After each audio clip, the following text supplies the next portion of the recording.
A ti también te ha pasado lo que vas a escuchar hoy y lo que pensabas que tenías que resolver sola. Esto es Hablando Solas, el podcast.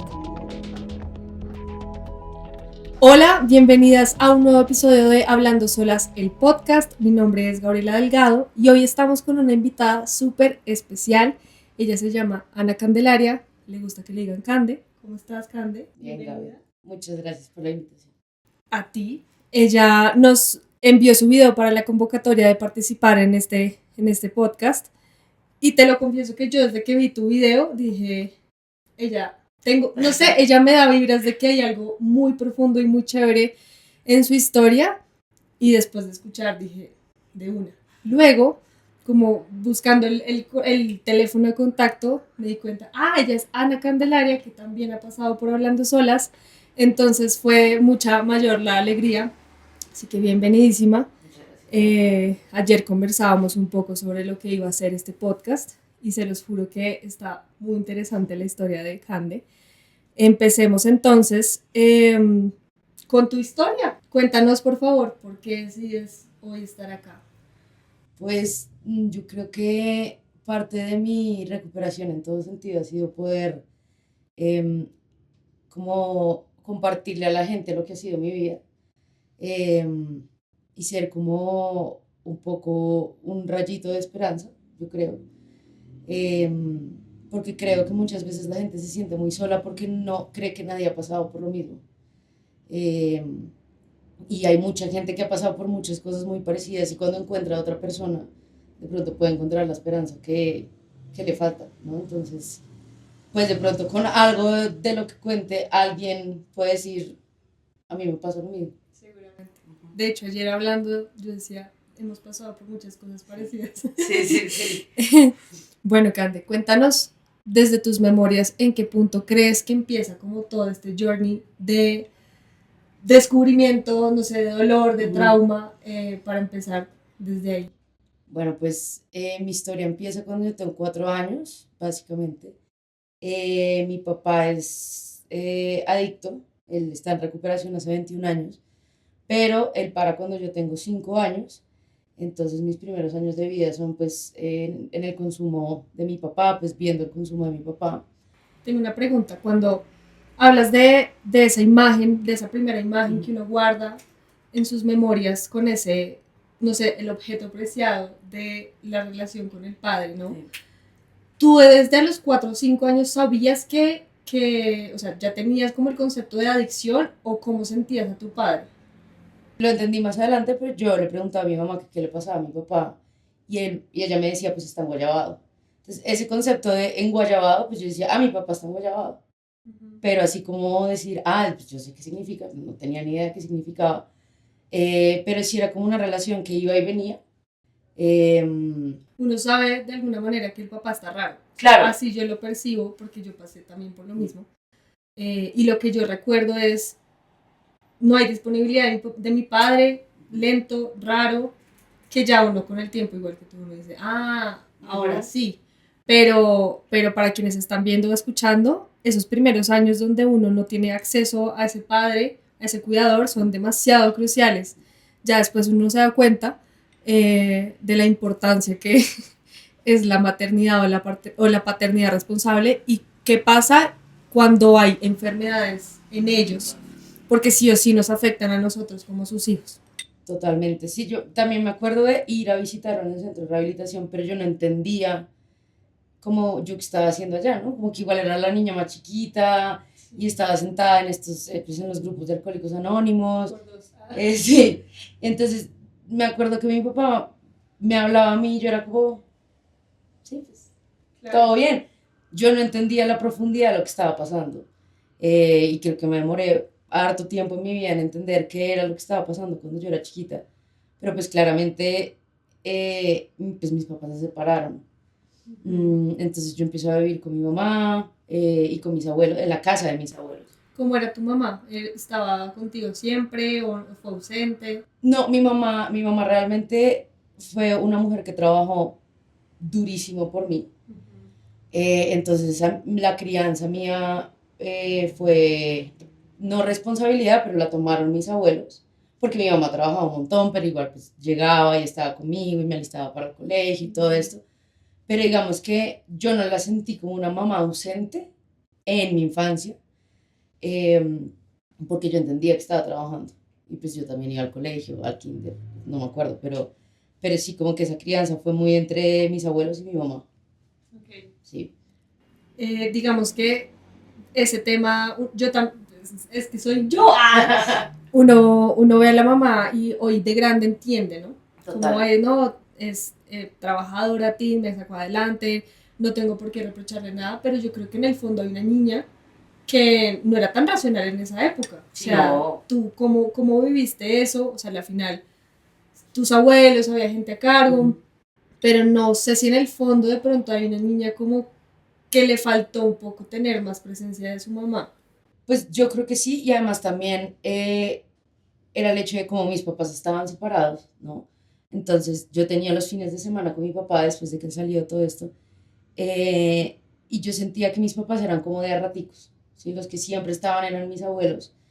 Y claro, como que ahí empieza, yo creo, un poco lo que hablábamos ayer, como mi abuela siempre dio este amor con la comida, como que yo empiezo a encontrar ese refugio, ese espacio como de calma y todo esto en la comida. Pero obviamente esto yo no me doy cuenta hasta pues, muchísimo tiempo después de mi vida. Pero claro, esa herida de pronto de tener que solamente ver a mi papá los fines de semana, porque así era él. Yo creo que la gente que tiene papás separados entiende, ¿no? Como, sí. Como con tu papá cada 15 días o cada 8. Sentirse como en un limbo, como en un sándwich. Total. Y además de eso, pues a mí me tocaba de cierta manera como compartir a mi papá con una de mis primas paterna, que era como muy contemporánea a mí. Y eso también como que empezó a afectar un montón en mí el hecho de es que tengo que compartir a mi papá, ¿no? Claro. Y parte del reunirnos con mi papá, reunirnos con mi familia, siempre fue alrededor de la comida. Entonces, yo sí veo, o sea, hoy que veo a esa una Candelaria de 6, 7 años, veo cómo empiezo a encontrar en la comida un refugio como de calma, como que no pasa nada cuando estoy comiendo. O sea, no era simplemente el hecho de comer, sino lo que me hacía sentir. Claro, como no sé, un apego seguro de que era lo único que tenías disponible y como que uno puede controlar. ¿Qué pasa más adelante? O sea, llega el punto de que, no sé, 4 o 5 años tu papá deja, según entiendo, deja de consumir. Sí. Y ahí en adelante, ¿cómo se desarrolla más tu primera infancia? Pues digamos que yo estoy en un colegio normal y cuando ya entro a lo que es como middle school, como ¿cómo se dice? ¿Secundaria? Sí, como escuela media. Ya me acuerdo que cambian los compañeros, ¿no? Entonces yo empiezo a tener otros compañeros, revuelven los cursos. Y digamos que esa preadolescencia para mí fue tenaz. O sea, para mí fue tenaz porque además yo me desarrollé antes que todas mis amigas, pues que todas mis compañeras. Entonces, claro, como que empezar a sentir el cuerpo diferente y sentir como cuando uno le crecían las tetas y le empezaba a llegar la regla y todo esto. Entonces esos cambios en mí vinieron como desde mucho antes que las otras y yo me sentía como un bicho raro. Claro. Y creo que parte de mi adolescencia, de mi preadolescencia sobre todo, fue sentirme como el bicho raro en el colegio. Y básicamente fue una búsqueda implacable de querer encajar, porque yo sabía que yo tenía algo raro, no sabía todavía qué era, ¿no? Pero yo me sentía rara, yo me sentía diferente, yo sentía que a mí no me gustaba lo mismo, y ahí llega un punto, yo diría un punto de quiebre en mi vida, y es que encuentro también en el alcohol un refugio, muy chiquito, a los 11, 12 años. ¿Quién te ofrece tu primer trago? Los chinos de un curso arriba. Okay. Ellos me ofrecen mi primer trago, que me acuerdo perfectamente que fue vodka en el parque al lado del colegio, que además al lado del colegio todo el mundo con uniforme. En fin. Qué oso. Sí, qué oso. O sea, uno se sentía súper cool, y hoy uno lo ve de lejos y es como, uy, no, qué oso, porque era así, pero bueno. Y esa primera sensación de, uff, fue muy parecido a lo que a mí me daba la comida. Claro. Y fue como, uy, ok, esto me gustó, no sé si más de lo que debería, pero me gustó mucho.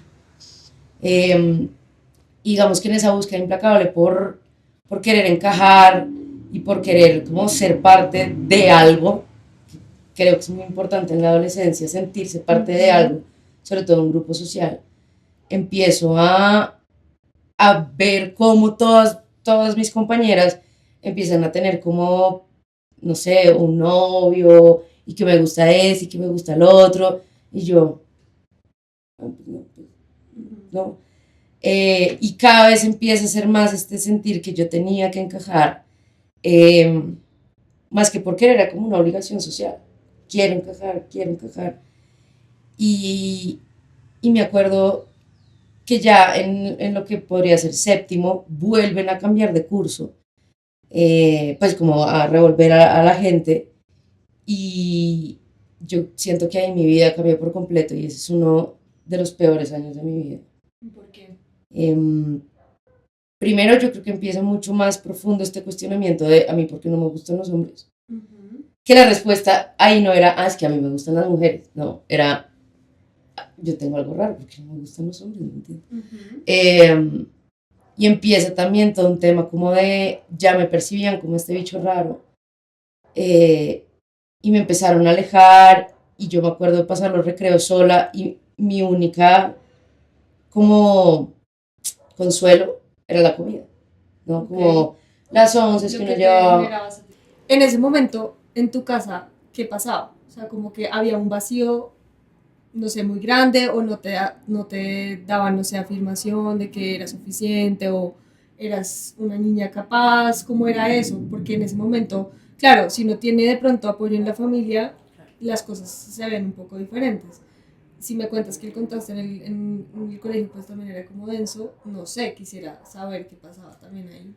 Pues digamos que en mi casa, a nivel mis papás, em, sabes que yo no tengo mucho recuerdo, creo que era un tema muy de llegar a la casa, hacer lo que tenía que hacer, llorar porque no entendía matemáticas, además la veía en otro idioma, entonces era peor, y que mi mamá o mi papá me regañaran porque no estaba haciendo tareas.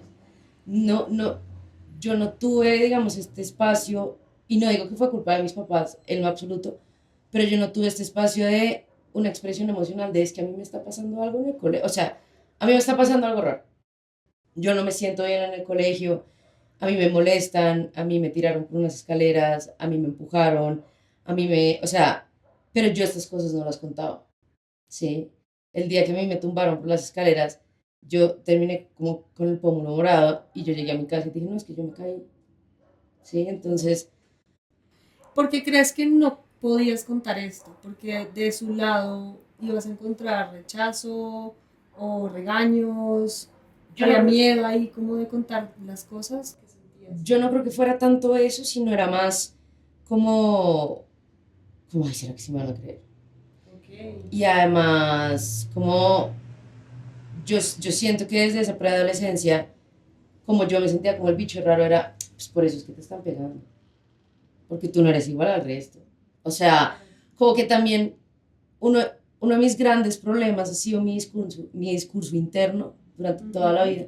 Y es como, pero pues obviamente te iban a hacer eso, pues porque tú eres muy rara, ¿no? O más o menos como si fuera un poco te lo mereces, ¿no? Como esto es lo que te toca, porque además una de mis primas estudiaba en el mismo colegio y la comparación era absurda. O sea, a ella le iba bien, ella entendía matemáticas, yo mucho tiempo después me di cuenta que tengo un problema con los números. Eh, entonces, como que también a ella le va bien y a mí no, entonces era, pues te lo mereces. O sea, eres súper vaga, porque yo era súper vaga.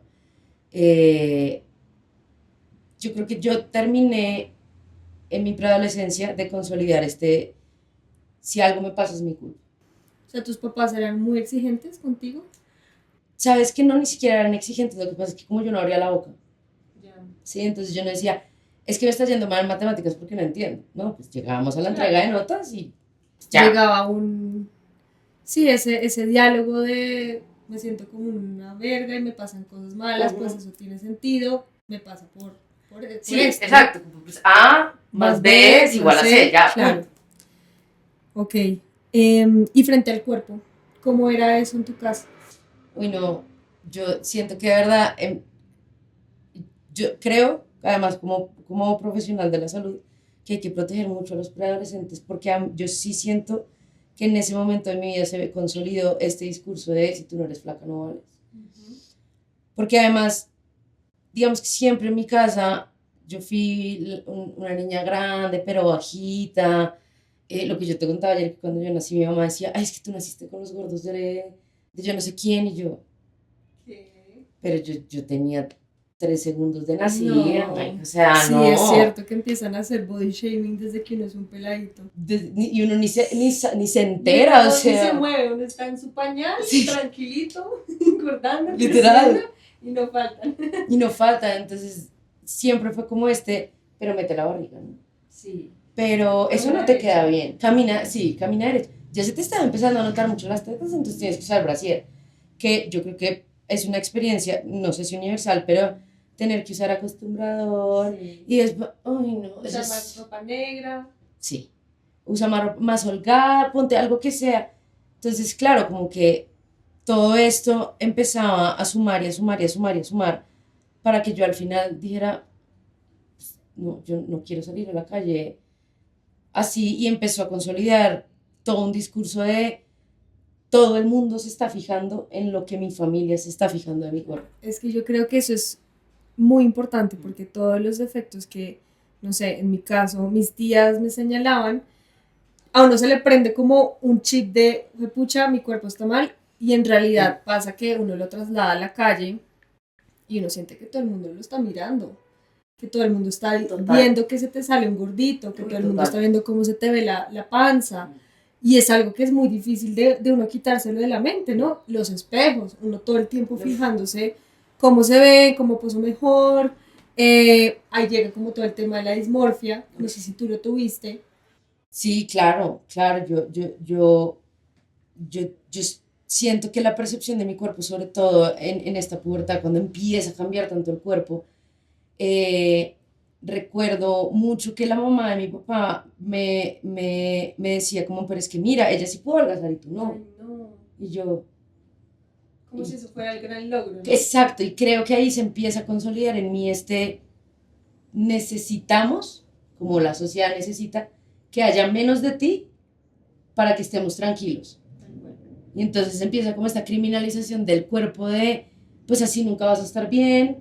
Yo hacía mucho deporte cuando era chiquita, igual no era suficiente. Ok, ¿qué hacías? Pero digamos, ¿estaba 100% ligado a bajar de peso o porque era un gusto o No, simplemente o sea, disciplina? Para mí fue un gusto 100%. Yo entrené en taekwondo muchos años de mi vida, me encantaba, casi fui cinturón negro hasta que literalmente me lesioné la rodilla, como el meme. A mí sí me pasó, o sea, yo iba a ser deportista de alto rendimiento y mi rodilla no me dejó. Lo siento mucho. Pero yo lo hacía por amor. ¿A qué? Al deporte, me encantaba, me fascinaba, era de las pocas mujeres en la academia, todo. E igual era, pero tienes que hacer más ejercicio. Y yo entreno 5 veces a la semana. Dios mío. ¿Cómo voy a hacer más ejercicio? Y los Sí. fines de semana entrenaba de 8 a 12, o sea, Wow. esto no era un tema de... Yo nunca lo vi como un tema para bajar de peso, pero igual era como, es que no es suficiente, es que tienes que comer menos. Entonces la visita al primer nutricionista y al segundo y al tercero y al endocrinólogo infantil y al este y al otro, y es que si te llega la regla y tú estás así, te vas a quedar Te vas así. a quedar bajita, a mí también me dijeron lo mismo. Todo era como una meta, o sea, como un afán ni el berraco antes de que uno le llegara. Cuando uno Total. le llegaba ya era como perdiste, mira, Sí. te quedaste bajita, te quedaste gorda y ya. Y Total. tus tetas van a ser así por Sí, siempre. no. Tú te vas a hacer así por siempre, te vas a hacer así por siempre y nunca vas a volver a crecer Nunca un más, centímetro en tu vida. nada. En ese tiempo, ¿hacías dietas? Sí, en ese tiempo hacía dieta, sobre todo porque me acuerdo, yo no sé si a ti te tocó o a alguien le tocó, estos nutricionistas que tenían comida de plástico, entonces, y con un platico, entonces era, mira, entonces la mitad del plato tiene que ser esto, y la mitad, entonces pon lo que te podrías comer, no, pero no puedes poner 2 panes, y yo, No, no me tocó. fea experiencia de la comida de plástico, no me parece. porque además nunca enseñan a tener una relación con la comida, Claro, sino a comer ya. a controlarla, A ¿no? controlar. Empecé a hacer la dieta de 1200 calorías, que además me acuerdo perfecto, que era, antes de empezar, literalmente la instrucción era, come lo que quieras, tipo, ten un atracón libre, te tomas las gotas y por yo no sé cuánto tiempo tienes que hacer una dieta de 1200 calorías. No tenaz. Entonces, no me acuerdo cuánto me duró el chiste, Claro. pero claro, o sea, empieza la restricción, empieza uno a saber cuántas calorías tiene esto, cuántas... Sí. Las aplicaciones para contar las calorías, ¿no tuviste? Yo sí. Pero más grande. Sí, tétrico, tétrico. Horrible. Y bueno, ya nos habías hablado anteriormente que uno de los refugios grandes para todas las emociones que estabas pasando de niña era la comida. Sí. ¿Cómo fue entonces tu desarrollo de los atracones? O sea, ¿en qué momento te das cuenta como que tu desfogue principal era la comida? Si quieres también combinándola con el alcohol, porque también es un tema. Sí, ¿en qué momento haces ese clic de, pucha, necesito comer ya o si no, no voy a poder con esto que está pasando? Yo creo que al final de ese último año, en el primer colegio en el que estuve, ya hacia el final era, pues mi recreo era sola, ay, tétrico, ¿no? Horrible, horrible, o sea, yo veo a esa en la Candelaria hoy con mucha compasión, como de, todo va a mejorar, claramente en ese momento yo decía, pues me voy a quedar sola toda la vida, nadie nunca me va a amar, todo eso, hoy la veo con mucha compasión, pero creo que es ahí donde yo digo, necesito X tipos de comida, porque para mí hay ciertos tipos de comida que me daban como ese refugio, ¿no? Y necesito además un fin de semana sentir que estoy fuera de mí con el alcohol. Yo ya tenía un poco esa certeza de que el alcohol me hacía sentir como... Desinhibida, feliz, segura. Sí, un poco también. Yo pienso que mi alcoholismo se empieza a desarrollar en el, tengo que mostrarle a la gente que yo tomo harto, porque de pronto esto sí me va a hacer encajar, Claro. de pronto esto sí me va a hacer, como Candelaria tomo un montón. Y la persona que soy cuando tomo es más chévere que la sobria. Claro, claro, o sea, Candelaria con tragos era la que hace chistes y la que hace de todo. Ajá. Oye, ¿y tu papá en esto? O sea, tú cuando empezaste a tomar, ¿pensabas en tu papá como replicando un poco esa historia? O sea, ¿era un buen referente en ese momento o era como, pues puta, si mi papá también se fue a la mierda, yo también me voy a ir a la mierda? Yo también puedo. No, mira que yo siento que era un poco más como que me daba miedo que mi papá se diera cuenta. Me daba pánico que mi papá se diera cuenta. Y claro, él tenía un olfato de esa vez, una cosa que yo siempre le decía lo mismo. Me tomé 2 shots de aguardiente y una cerveza. Y mi papá, Nena, estás arrastrándote. sí, me decía como, pues deja de arrastrar la lengua, por lo menos a ver si te creo. Y yo, uy, Dios mío. Ellos siempre, siempre me recogieron de las fiestas. Siempre. Y yo, Dios mío, y el regaño, me imagino. no, claro, y yo mirando un punto fijo en el carro, como a ver si no me vomitaba en el carro. Pucha. Y tu papá frente a eso, de alguna manera te dijo, porque en mi caso sí pasó, como tú no puedes tomar porque es genético y porque tú ya eres alcohólica y porque, o tienes tendencia No, a ser alcohólica. Pues digamos que no fue tanto como esa conversación de ya lo eres, pero sí era como, pues, no está tan chévere que estés tomando tanto. Claro. O por ejemplo, también alguna vez en una borrachera me subí al carro y mi papá me dijo, ya no me acuerdo realmente qué trago fue, pero haz de cuenta que mi papá me preguntó, ¿tomaste ron? Y yo, claro que no, papá. Yo tomé Bacardí. Mi papá, pues por lo menos que sepas lo que estás tomando, ¿no, huevón? Y yo, ay, Dios mío, no, qué horror. Y me empezó a pasar que siempre que llegaba a la casa borracha, porque no me puedo quedar donde mis amigas, regla de mis papás de toda la vida, Sí. pues me estrellaba con el mismo mueble. Y me estrellaba con el mismo mueble. Y yo llegaba y al otro día no me acordaba de nada. Y esto empezó a ser cada vez más periódico, pero me devuelvo porque antes de esto hay un punto de inflexión que fue perder el año. Ya. ¿No? Fue perder el año y para mí perder el año fue un logro. O sea, a ver, digamos que lo perdí con honores en el sentido de que yo veía 14 materias y perdí 12.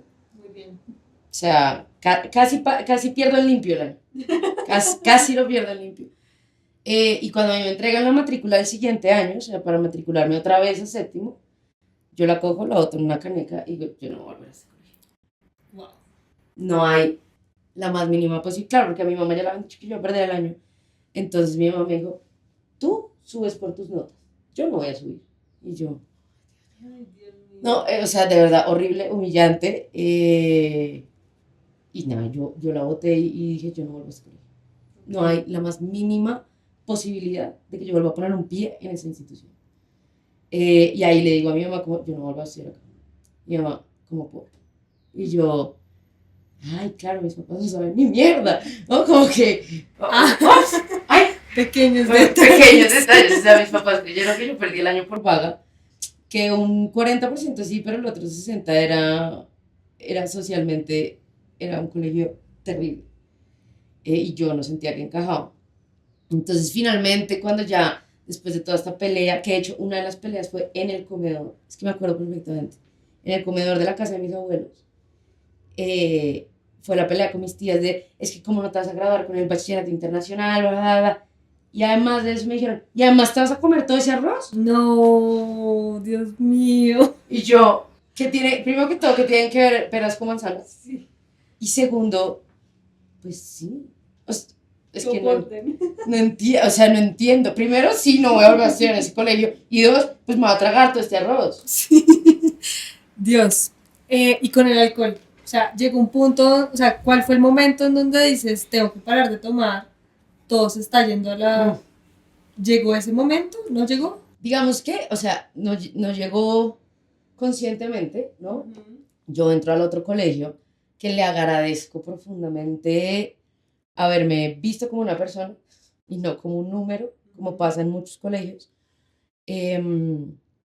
Empiezo a tomar mucho más, empiezo ya pues a consolidar como un grupo de amigas, que además era muy chistoso porque éramos todas las que veníamos de otros colegios. Ya. Era el grupito como de las... La recogida. sí, como ahí el grupito de las repitentes, como contra las que llevaban pues, casi toda la vida en el colegio, Claro. que era un colegio más femenino, casi todas veníamos de colegio mixto. No, eso era bastante chistoso de ver, la verdad, era interesante. Digamos que lo que es octavo, noveno, em, no hay muchas complicaciones en el colegio. En mi vida personal hay dos puntos de inflexión, pues de inflexión, sí, en mi vida personal, porque en el colegio de verdad me estaba yendo bien. Y el primero es, mi papá se vuelve supernumerario del Opus Dei. Toda su familia, históricamente, digamos así, del Opus Dei. Y empiezan mis problemas de rodilla, como ya más fuerte. Y ahí empiezo a sufrir lo que, pues, yo supongo que ese es el nombre, que es violencia médica. Porque empiezo con muchos dolores en la rodilla, me duele la rodilla, que no podía caminar, es que no puedo caminar, es que me duele caminar, y mi mamá, yo tengo 32 años más que tú, y puedo caminar de Unicentro a la casa, y yo, me alegro, yo tengo 32 años menos que tú y no puedo. Entonces, ya fue como, bueno, llevemos a la niña al ortopedista, todo, bla. Y efectivamente yo tengo un problema congénito, pero que siempre fue, tienes que bajar de peso, ¿no? Sí, el primer problema es bajar de peso y luego hablamos, ¿no? Y yo, ok. Entonces le decía al doctor, es que si yo hago deporte, se me sale la rodilla, porque a mí se me salía la rodilla, se me luxaba la rodilla. Me decía, tienes que seguir haciendo ejercicio. No, Y yo, perdón, pero yo pensé, este pedazo, hijo de puta, obvio. de verdad, o sea, hasta que por fin, cuando ya tuve la tercera lesión, donde esta parte de los tendones se rompió por la fuerza que hizo, dijo, ay no, sí te tenemos que operar. No. Y yo, marica. Entonces tengo esa primera cirugía de rodilla, pensando como, bueno, ya va a ser la última. Poco yo sabía que me faltaban 3. Y ahí empiezo también como a pelearme mucho más con mi cuerpo, ¿no? Como, pucha, además tienes en ese momento tendría que 16 años y te toca estar en muletas y te toca aprender a caminar otra vez y además entonces no puedes caminar y entonces, bueno, entonces empieza también a hacer una recriminación constante contra el cuerpo de literalmente tu cuerpo no sirve para nada, Claro. ¿no? Entonces digamos que con estos dos eventos yo empiezo a tomar mucho más. Pero no solamente empiezo a tomar mucho más, sino que yo vivía muy, muy cerca de una tienda, a una cuadra de una tienda. Y desde ese momento que estaba en noveno, más o menos, 2013, todos los días tenía atracones después de llegar del colegio. Todos los días. Que yo nunca los, o sea, no, para mí era lo normal, ¿no? Ok, no eres consciente de eso, está mal. No, no, para mí era lo normal, pues, o sea, tengo que llegar a comer algo, Y ya vengo del es. colegio y ya era, o sea, yo pienso que yo lo podía hacer en 7 minutos, o sea, era una cosa Wow. súper compulsiva, pero eso ya era lo normal para mí, o sea, yo me bajaba de la ruta y me iba a la tienda. Después del atracón, ¿sentías culpa? Sí. ¿Y qué pasaba? ¿Cómo la tramitabas? Fumándome un cigarrillo. Ok. O sea, como devolviéndome caminando, porque decía, me voy a volver caminando. Obviamente me tengo que volver caminando en una cuadra, marica. Pero, y como, sí, como fumando un cigarrillo y diciendo, como, pues no necesitaba. Fue como, bueno, ya no voy a pensar en esto, no voy a pensar en que me siento como un culo, no quiero pensar en esto.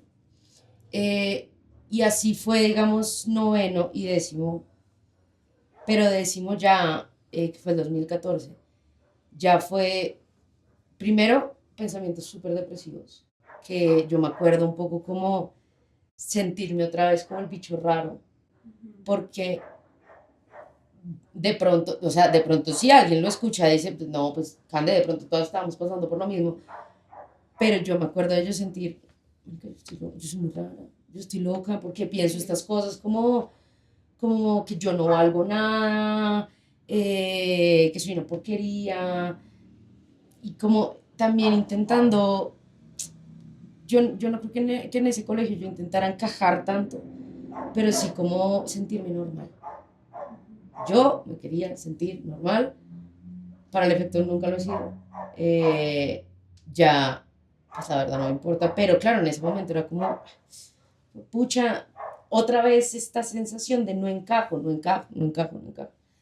Pues además, en muletas, todo el tiempo, porque entonces venían las lesiones. Y ya en el 2014 empieza casi como, bueno, como le decimos nosotros en la rehabilitación, que es el ritual adictivo, que para mí empezaba los lunes mirando a ver cómo iba a tomar el viernes. Claro. Que yo decía, "Ay, todas debemos pensar lo mismo. ¿Cómo vamos a sacar la plata para tomar el viernes? ¿No? Obvio. Que si uno lo piensa también con los TCA es parecido. Muy parecido. Es como, no sé, en la dieta. No lunes, martes, miércoles, por ahí el jueves me puedo comer una cosita más. Ujú. El sábado voy de fiesta, no sé qué. Y ya el domingo sé qué comida comfort food voy a pedir. Exacto.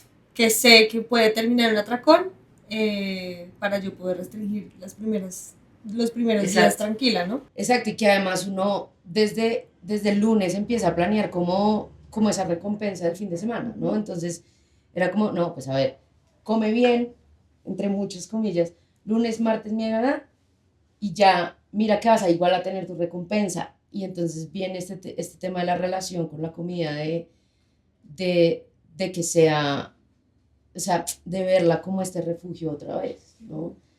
Eh, Aparte me imagino que por el guayabo que te daba, uf, claro. comías más. Claro. Pero además, para mí, mis borracheras se terminaban convirtiendo en Candelaria en una cocina, con una botella de aguardiente y un balde de KFC, una pizza, lo que fuera. No siempre, claramente, pues, porque había veces que en la fiesta solo había trago. Que yo de verdad no entiendo cómo hacíamos para hacer fiestas tan monumentales, Sí, es cierto. siendo menores de edad todos, Dios mío. porque yo todos no tomo- éramos menores de edad. Sí, es cierto, las peores borracheras. Uf, con Era cantidades excesivo. exorbitantes de alcohol. Sí. Entonces teníamos esta facilidad, yo no entiendo cómo de hacer estos casi que aquelarres de mucha gente de muchos colegios. Y ya para mí, ese final del 2014 empieza a ser un punto de quiebre gigante. En diciembre yo tengo una borrachera horrible, horrible, horrible, horrible, tomé muchísimo. Que de hecho, ese día fui a comprar las botas Dr. Martens que tanto quería y estaba tan borracha que las compré en la talla que no era. Ay, no. Entonces, al día que yo decía, Dios mío, no me puede estar pasando esto. Y una noche, llorando y llorando y llorando, mi papá, que es quien yo considero mi mejor amigo y mi ángel guardián en la vida, em, me dice, ¿qué te pasa? Y yo, no sé. Me decía, no, sí sabes. Yo le decía, no, no puedo más. Me siento muy mal, yo no sé qué me pasa, el tema de la comida ya me tiene hasta acá, de verme mal, de yo no sé qué, y me dice, vale, te voy a llevar a donde Pepito Pérez. Y yo le dije, yo no me voy a internar, porque yo ya sabía, ¿no? Yo ya sabía que él tenía un centro de rehabilitación, había sido amigo de la familia, bueno. Yo le dije, ¿tú estás borracho? Yo no me voy a internar. Me decía, sí, sí te vas a internar. Y yo, no, no me voy a internar. Claro, digamos que en este momento había una gran tensión en mi casa porque yo había salido del closet hace 2 años. La relación con mi mamá era prácticamente inexistente desde que yo salí del closet. Entonces, digamos que en ese momento el único apoyo que yo sentía era el de mi papá, pero era un apoyo también como de lejitos porque él pues, estaba en el Opus Dei, ¿no? Entonces, yo me sentía completamente sola, sola, sola, sola. Y dije como, bueno, le dije a mi papá me va a internar como un 1 de enero. Y yo le dije, pa, yo tengo que hacer un taller de matemáticas, que era verdad, pero era para agosto. Ah, bueno. Y mi papá me dijo, vale, te contrato profesor una semana. Entonces, obviamente me salió el tiro por la culata. Y el 10 de enero del 2015 me meten a rehabilitación. Y yo llegué como mirando a todo el mundo por encima del hombro. Gran error, claramente. Pero pues yo decía, primero que todo, yo no tengo un problema. O sea, los del problema son ellos. Son unos exagerados. No, sí. Segundo, pues yo estoy acá porque estoy deprimido. O porque estoy muy triste. Yo ni siquiera, digamos, conocía lo que era la depresión. Y tercero, esto es porque mi papá exagera mucho. Prontamente me tragaría absolutamente todas mis palabras.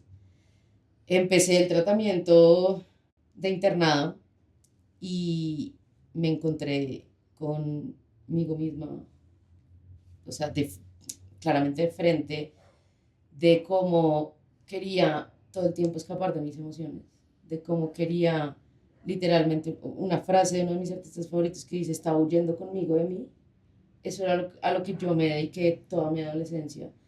Y era intentar correr de quién era yo, intentar correr de cómo me veía, intentar evadir mi realidad a como diera lugar. O sea, a mí sí me incomodaba mucho mi realidad, a mí sí me incomodaba mucho sentir tantas emociones, o sentir, porque ni siquiera sabía qué era lo que estaba sintiendo, pero sentía mucho.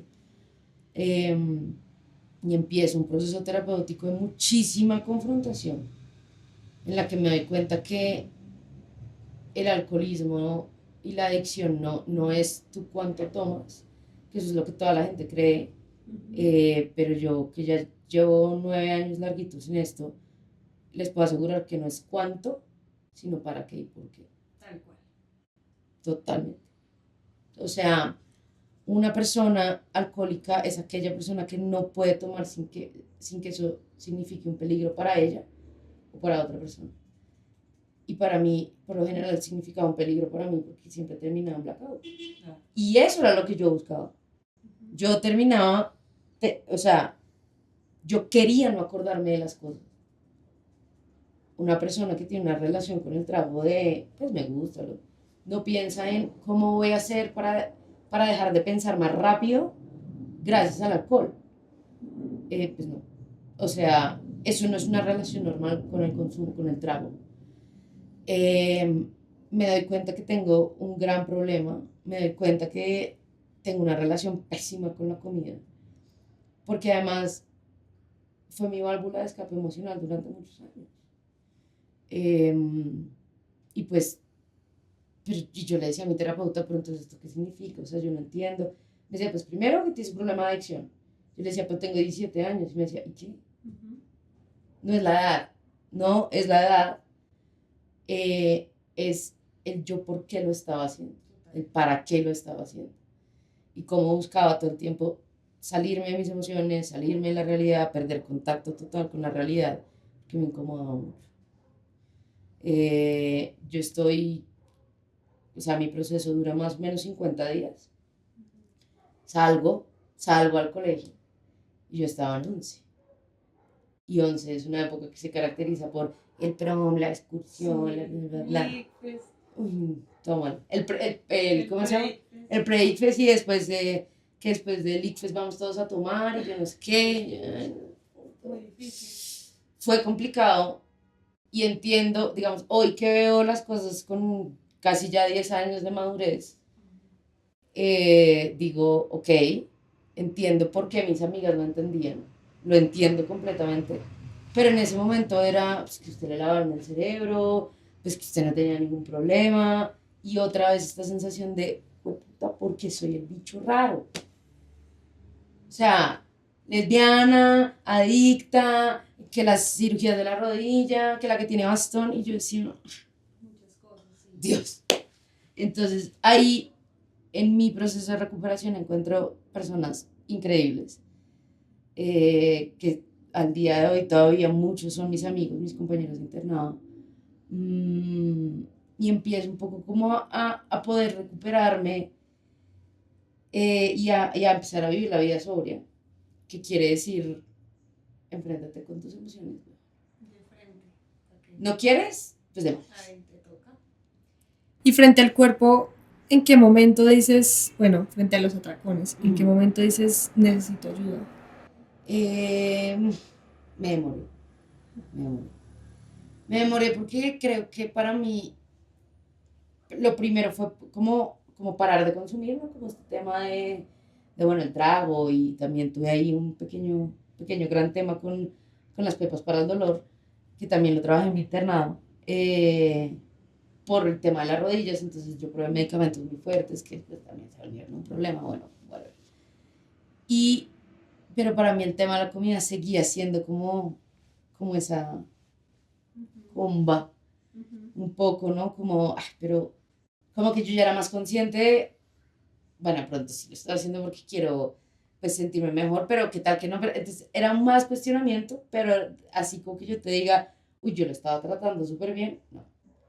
Entonces para mí pues el tema de los tracones seguía supremamente vigente.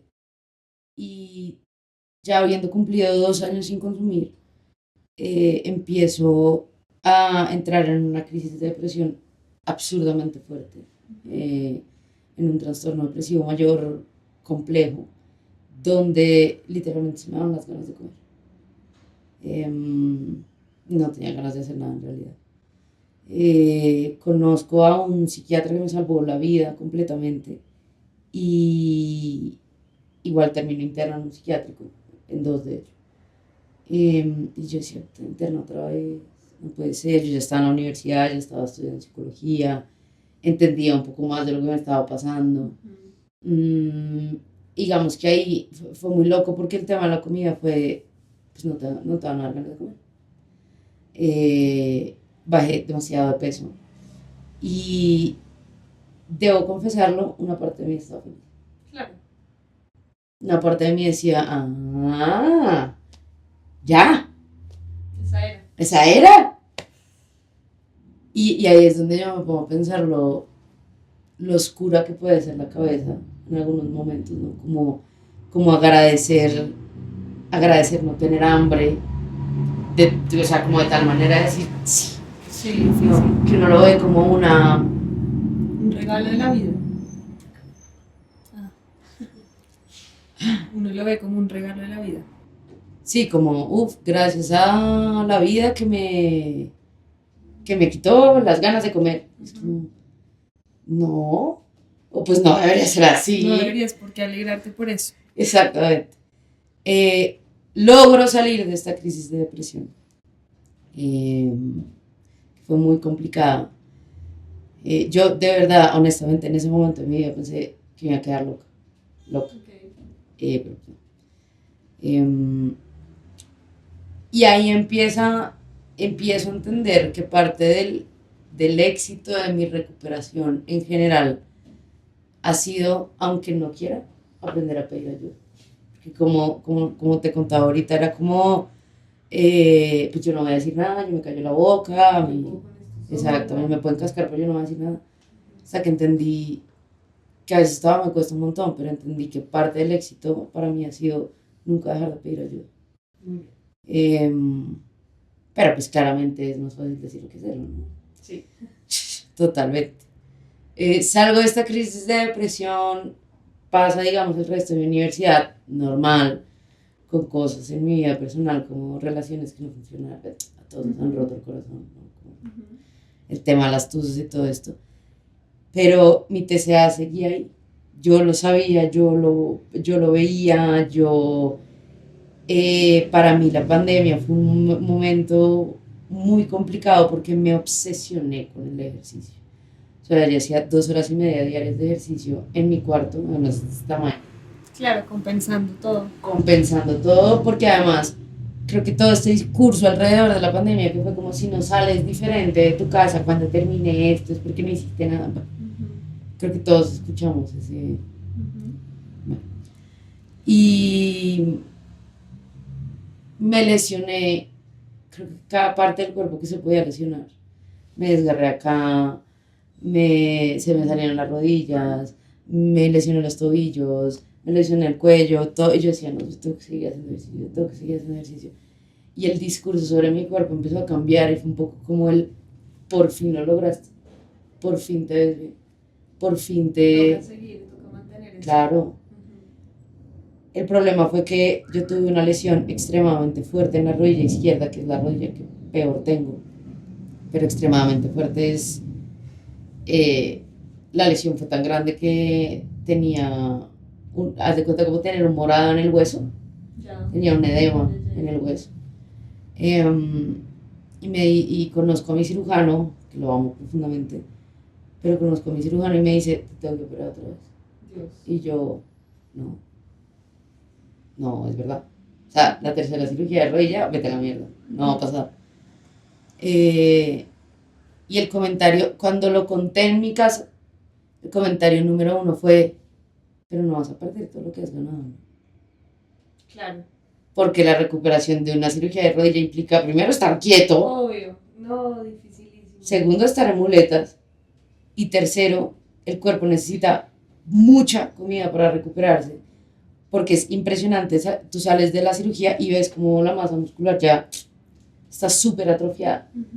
Fue una cirugía larguísima, duró como 4 horas. Y en ese proceso como de la pandemia y todo, yo ya digo, pues no puedo más. Con esos comentarios del cuerpo, con estos comentarios sí, sobre todo de mi cuerpo. Y ahí es que una de mis exnovias me presenta Hablando Solas. Y me dice, tú necesitas ayuda. Y yo no. Como siempre, ¿no? Como esta barrera de, yo no tengo nada, yo estoy perfecta, bla.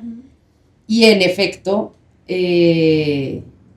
pues como que ya dije como, bueno, ya, está bien, porque mi discurso interno seguía siendo demasiado fuerte, demasiado violento, esa es la palabra, sí, violento. Y hace más o menos 2 años y medio empiezo ya como mi proceso en Hablando Solas, ¿no? Donde me doy cuenta que toda mi relación con la comida está hecha un desastre, toda mi relación con el ejercicio está hecha un desastre, mi relación con mi cuerpo también estaba hecha un desastre. Y creo que me tengo que confrontar con el peor miedo, que no sé si te pasa, pero es como tener que sentir. Sí, dejar de evadir.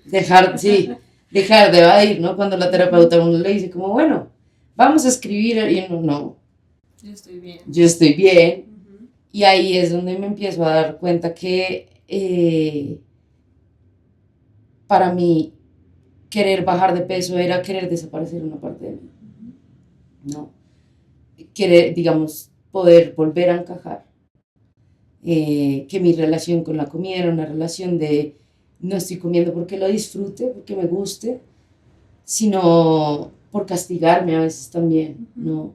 Empiezo a hacer mindfulness con la comida, que eso es a veces cuando uno no puede controlar los atracones no se puede hacer eso porque uno no sabe Claro. comer. O sea, si no, la alimentación intuitiva empieza cuando uno recupera la relación. Correcto. O sea, lo primero es entender cómo es tu relación con la Tal comida. cual. Ujú. O sea, porque uno a veces dice como, no, pues yo como todo el mundo. Y es como, no. El preguntarse, que es un poco lo mismo que pasa con las adicciones, el preguntarse el por qué y el para qué, pues o sea, es vital para mí, yo creo. Sí, sí. Y también el preguntarse por qué y para qué estoy haciendo ejercicio, ¿no? Porque entonces también empieza este punto del inmediatismo, que es que si en un mes no he bajado y no me veo y no hago y no nada, pues entonces ya voy a volver a ser supremamente violenta conmigo. Es también cortar con estas muchas veces conductas que tenemos de medirnos, de pesarnos, de empezar a comparar la ropa, de cómo nos quedaba antes a cómo nos queda ahora, darse palo por tener que comprar una talla más, felicitarse porque hay que comprar una talla menos, y es como, no, Todo cambia. todo cambia y además las mismas marcas, o sea, Sí, eso es una industria que Sí. la SSM, que la MSS, que la, bueno, totalmente. en fin. Pero entender eso en una cabeza con un TCA es muy difícil. Es como volver a nacer. Literalmente. Es aprender de nuevo todo. Porque Literalmente. nuestro cuerpo es básicamente la comunicación que tenemos con el mundo. Total.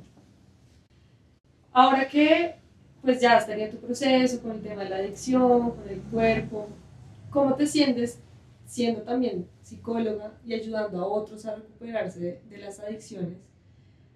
Como haber pasado por todo esto, cuando tú tienes los encuentros con los grupos, ¿qué sientes? O sea, Ana, Cande, ay, ¿qué le llega? ¿Se siente feliz? ¿Se siente realizada?